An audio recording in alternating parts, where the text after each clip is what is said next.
নমস্কার, সবাই কেমন আছো? আশা করি সবাই খুব ভালো আছো। আমরাও খুব ভালো আছি। আজ সকাল সকাল না স্নান করে নিয়েছি। কাল বাড়ি যাব মানে নর্থ বেঙ্গলের কথা বলছি। মানে তোমরা তো জানোই যে আমার শ্বশুর বাড়ি কলকাতা আর বাড়ি নর্থ বেঙ্গল, মাথাভাঙা।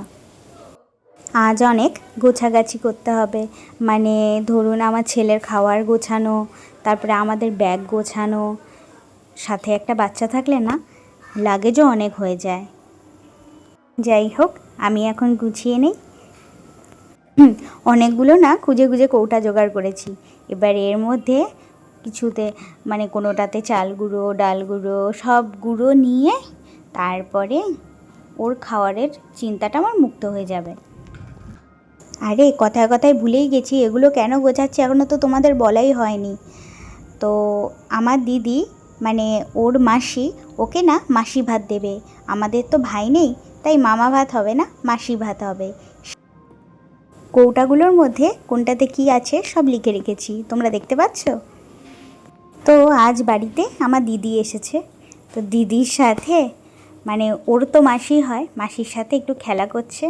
ও না আসলে অচেনা মানুষ দেখলেও এমন একটা রিয়াকশন দেয় যেন ও কতদিন ধরে ওদেরকে চেনে। আর ট্রেনের টিকিটটা এমন হয়েছে যে দিদির আজকেই টিকিট আর আমাদের কালকে রাতে টিকিট।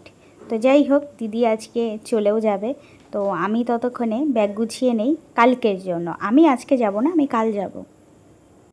আমাদের এই এক সমস্যা, মানে যাদের দূরে বিয়ে হয়েছে, মানে যদি ইচ্ছে করে হুট করে বাড়ি চলে যেতে পারি না। মানে অনেক পরিকল্পনা করে তারপরে বাড়ি যেতে হয়। তারপরেও একটা ব্যাপার আছে, আগে টিকিট পাবো তারপরে।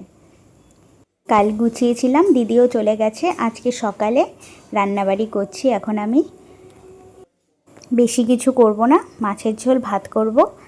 আর রাতের বেলা এখানে খাবো না, একবারে স্টেশনে গিয়ে ওখানে খেয়ে নেব। সুদীপ্তকে খেতে দিয়ে দিয়েছি, ও খেয়ে নেবে।